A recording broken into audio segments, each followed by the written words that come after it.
이 새벽 우리에게 주신 하나님 말씀은 시편 85편입니다.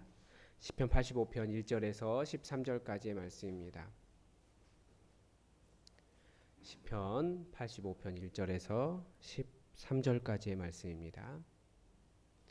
우리 하나님의 말씀을 다 함께 받들어 읽겠습니다.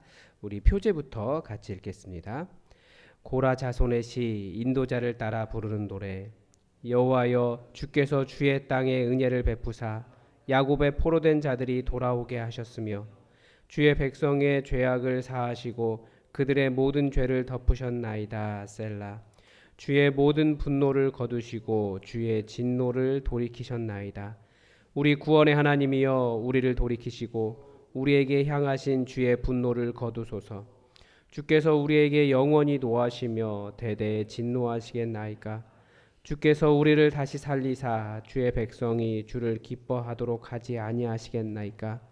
여호와여, 주의 인자하심을 우리에게 보이시며 주의 구원을 우리에게 주소서.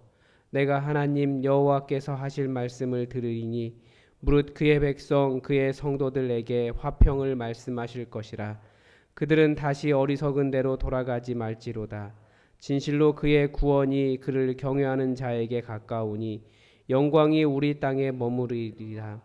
인애와 진리가 같이 만나고 의와 화평이 서로 입맞추었으며 진리는 땅에서 솟아나고 의는 하늘에서 굽어보도다. 여호와께서 좋은 것을 주시리니 우리 땅이 그 산물을 내리로다. 의가 주의 앞에 앞서가며 주의 길을 닦으리로다. 아멘. 오늘 본문에서 발견하는 하나님은 돌아오게 하시는 분이십니다. 회복하게 하시는 분. 특히 오늘 본문은 어떤 회복을 가르쳐주고 계실까요? 이 회복에 대한, 하나님의 회복에 대한 이해를 위한 핵심적인 단어가 땅입니다. 그러니까 야곱의 포로된 자들이 돌아오게 하시는 이유는 하나님께서 주의 땅에 은혜를 베푸신 일입니다. 11절에서는 땅은 진리가 솟아나는 곳이고 진리가 싹을 틔우는 장소입니다. 12절에서 주의 땅은 여호와께서 좋은 것을 주시는 통로입니다. 하나님은 이 주의 땅이라는 곳에서 하나님의 은혜와 진리와 복을 이렇게 하나씩 주시는 분이시기 때문에 그 땅으로 돌아오는 것, 이 부분에 이것이 관심 있는 내용입니다. 왜 하나님은 이렇게 하나님의 땅에 관심을 두고 계실까요? 바로 이 주님의 땅, 이곳이 바로 하나님의 나라가 펼쳐지는 세상이기 때문에 그렇습니다. 이 하나님 나라에서는 어떤 일이 일어나고 있습니까? 먼저 주의 백성의 죄악을 사하시는 일이 일어납니다. 2절에 보면 주의 백성의 죄악을 사하시고 그들의 모든 죄를 덮으셨나이다. 물론 이미 주님께서 다 죄를 사하셨기 때문에 그 땅으로 돌아오게도 하시지만 또 그 땅에서 더욱더 용서를 받고 사하시는 일이 일어납니다. 더 그 증거가, 주님께서 죄를 사하신 증거가 그 땅의 회복이죠. 이 구절은 이 죄악으로 인해 포로로 끌려갔던 이스라엘 자손이 다시 그 땅으로 돌아오게 된 것이 하나님께서 그들의 조상들의 죄악을 용서하신 것이다 라는 고백입니다. 그렇다면 주님의 땅에는 또 어떤 일이 가득하겠습니까? 바로 용서받은 자들로 가득한 겁니다. 그러니까 용서받은 자들이 할 일은 여전히 또 그들의 하나님을 따라서 그 용서하시는 하나님을 따라서 용서하는 사람들로 사는 것입니다. 이 일은 바로 우리 예수님의 십자가를 통해 아주 분명하게 보여졌습니다. 주님은 계속해서 내가 너를 이곳으로 부른다. 어떻게 보면 우리 교회가 이런 주님의 땅이 되는 거죠. 용서받은 사람들이 모여 있는 곳이니까요. 그래서 우리가 해야 될 일이 있다면 주님은 계속해서 너희가 용서받았으니 너희도 용서해라. 너희가 많이 용서받았으니 너보다 적게 잘못한 사람은 다 용서해라 라고 말씀하십니다. 예수님께서 나를 위해 십자가에서 죽으셨다라는 말을 나는 예수님 정도 되시는 분이 죽으셔야지 해결이 될 정도로 엄청난 죄인이라는 얘기예요. 그러니까 죄인 중에 괴수라는 얘기죠. 그런 사람이 누구를 정죄할 수 있겠습니까?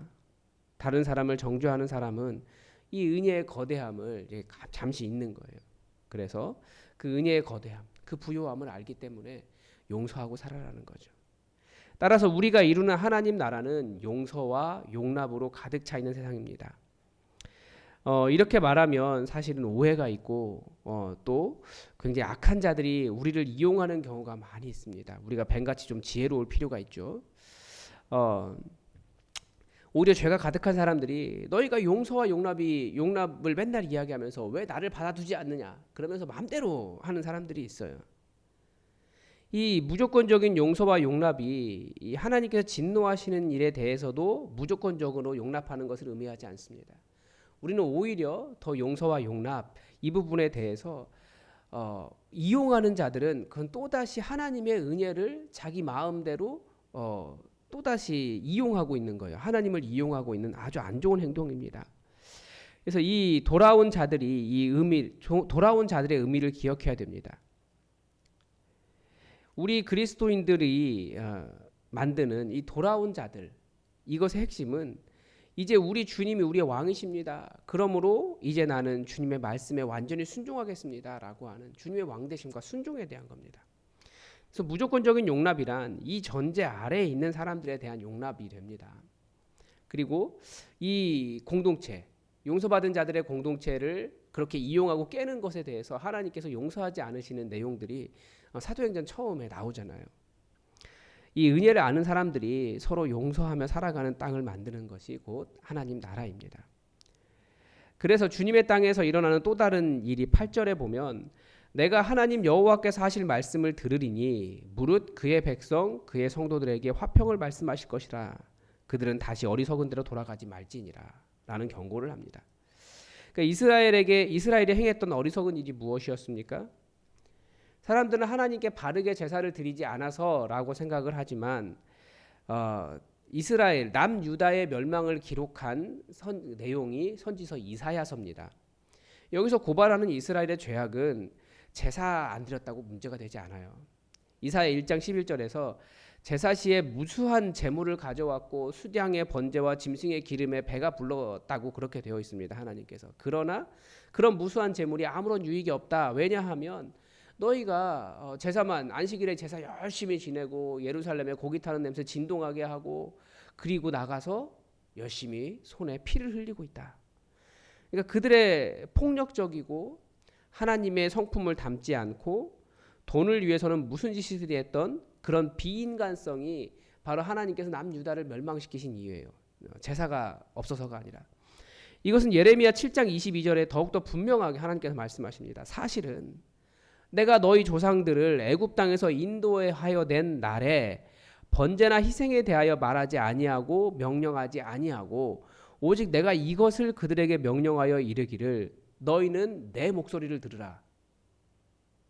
그리하면 나는 너희 하나님이 되겠고 너희는 내 백성이 되리라. 너희는 내가 명령한 모든 길로 걸어가라. 그리하면 복을 받으리라. 하나님께서 기뻐하시는 것은 그러니까 이스라엘이 이렇게 되기를 바라신다라고 하시는 것은 제사하는 민족 이전에 하나님의 명령에 순종하는 하나님의 명령을 기뻐하며 그 길을 걷는 하나님의 백성 되는 것입니다. 근데 우리는 자꾸 이것을 무엇으로 바꿀까요? 지식으로 바꾸고 자기 자랑으로 바꾸고 종교로 바꾼다라는 거예요. 하나님은 우리가 무엇보다도 진정한 하나님의 자녀가 되는 일, 하나님의 말씀을 알고 하나님의 말씀을 따라가는 진정한 자녀가 되는 일을 가장 기뻐하십니다. 하나님의 말씀을 한 구절이라도 살아내는 것이 중요한 거지 그 구절에 대해서 얼마나 더 잘 아느냐 이게 중요하지 않습니다. 개혁교회가 이 성경에 대해서 눈을 뜨게 한 것은 매우 큰 공로입니다. 적절한 신학을 제시해 준 것도 아주 큰 공로입니다. 그러나 아는 것으로 만족하게 한 것은 큰 실수입니다. 예를 들면 우리는 하나님을 기쁘시게 하기 위해서 부르심을 받았습니다 라고 하는 신학적인 명제잖아요. 이것은. 그런데 우리의 삶이 하나님을 기쁘시게 해드리는 것이 없는 거예요. 하나님과의 관계도 없이 살고 하나님을 의지하지도 않고 하나님을 의지하는 자를 기뻐하시는데 의지하지도 않고 하나님을 찾지도 않고 하나님이 뭐라고 하시는지도 모르고 하나님을 기쁘시게 하는 삶이 없어요. 그러면 아무리 그 지식이 있어도 삶은 없는 거죠. 가정교회의 교육의 핵심은 나누는 것입니다. 왜 구역이나 성경 공부 형태를 띠지 않느냐? 구역은 교사가 있어서 설교를 해요. 성경 공부는 더 많이 아는 사람이 있어서 자기가 아는 것을 다른 사람에 자랑합니다. 그런데 그 지식이 거기서 말하는 지식이라는 것이 때로는 자기 무지에 대한 자랑일 수도 있어요. 틀린 얘기하는데 계속 그것이 더 강조되고 다른 이야기하게 됩니다. 또 설교를 하게 되면 설교에 대한 평가가 들어가죠. 그러면 서로 사랑하라고 하신 말씀을 살아내지 못하는 경우가 더 많습니다. 우리는 한 구절이라도 살아낸 하나님의 말씀을 나누면서 그 말씀 있는 삶을 나누면서 서로 성장하는 것을 목표로 합니다. 바로 주의 땅에서는 그렇게 하나님의 말씀을 살아낸 삶을 나누는 것입니다. 그러면 주님의 땅에서 어떤 일이 일어나느냐, 그것을 9절부터 13절까지 쭉 이야기합니다. 그를 경외하는 자에게는 그분의 구원이 있고 하나님의 영광이 그 땅에 있고 인애와 진리가 있고 의와 화평이 있고 진리와 의가 넘쳐납니다. 하나님의 특별하신 보호하심이 있습니다. 그런데 이 모든 것이 그냥 되는 것이 아니라 우리가 이루어야 할 하나님의 나라라는 것, 이것이 성경이 가르쳐주는 겁니다. 그래서 우리는 하나님 나라 생각하면 이미, 그러나 아직, 이것을 기억하셔야 됩니다. 우리가 예수님을 믿는 순간 우리는 이미 하나님 나라에 들어왔습니다. 우리의 시민권이 바뀌었거든요. 주님의 땅에 이르렀습니다. 그러나 우리는 여전히 완전하지 않은 하나님 나라를 살고 있습니다. 그 말은 무슨 말이냐면 우리가 그 하나님 나라를 만들어 가라는 이야기예요.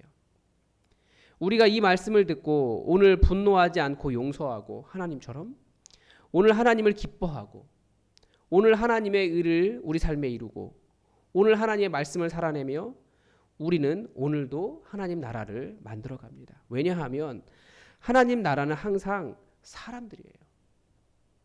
하나님 나라는 항상 사람들을 통해, 하나님의 사람들을 통해 성취되기 때문입니다. 그래서 하나님은 사람들을 계속 부르세요. 사람들을 주의 땅으로 회복시키시고 사람들에게 말씀을 주시고, 그러니까 우리에게 말씀을 들려주시는 이유가 우리가 그렇게 주님의 땅이기 때문에 우리의 주변에서, 우리 안에서 이 주의 땅의 일들이 바로 이루어지기를 원하시기 때문입니다. 그것을 우리 주님이 어떻게 하는 것인지 잘 보여주셨어요. 찾아가셨고 치유하셨고 말씀하셨고 더불어 함께 사셨고 제자들에게 어떻게 신앙생활하는 것이다 본을 보여주셨고, 그리고 제자들에게 실수할 수 있도록 또 제자들도 그것을 인정해 주셨고 서로 배우도록 하셨고, 예수님은 그렇게 제자들에게 잘 보여주셨습니다. 최후에는 십자가까지 지셨습니다. 여러분, 오늘도 주의 말씀을 따라 주의 땅 된 여러분, 우리도 주님의 회복시키심을 따라 주의 말씀 따라 오늘도 하나님 나라를 만들어 가시기 바랍니다. 기도하겠습니다. 하나님 아버지, 오늘 하나님의 그 땅, 왜 주의 땅에서 어떤 일이 일어나는지 우리가 오늘 말씀을 통해서 배웠습니다. 우리가 이루고 있는 교회가 주의 땅일진데 우리 회복된 자들이 주님의 그 회복하심, 그 분노하지 않으시고 용서하시는 그 모습을 온전히 이룰 수 있도록 도와주시고, 또 주의 말씀만이 온전히 풍성할 수 있도록 우리 삶을 주의 말씀으로 가득가득 채워 주시옵소서. 오늘도 우리가 이루어야 될 의와 화평과 진리와 공의와 주님의 역사가 무엇인지 온전히 알게 하셔서 우리에게 넘치는 주님의 은혜들 우리가 온전히 경험하게 하여 주시옵소서. 이 주의 땅의 모든 것을 주님께서 좋은 것으로 주신다라고 말씀하셨는데 우리가 살아가고 있는 우리 자신이 주님의 좋은 것을 다 누리는 주의 백성 되게 하여 주시옵소서. 오늘도 우리와 함께 하시며 주님의 은혜를 더하시길 원하며 예수님의 이름으로 기도드립니다. 아멘. 여러분, 오늘도 교회를 위해서 함께 기도해 주십시오. 오늘 수요 기도회가 있는데 다 함께 또 모여서 함께 찬양하고 기도하는 성령 충만한 은혜의 시간이 될 수 있도록 함께 기도해 주시기 바랍니다. 그리고 가정교회 정말 주님의 은혜가 충만한 가운데 함께 모이고 서로 삶을 나누고 깊이 기도하는, 그리고 복음을 전하는 그런 교회 될 수 있도록 가정교회의 회복을 위해서도 함께 기도해 주시기 바랍니다. 다 함께 기도하겠습니다.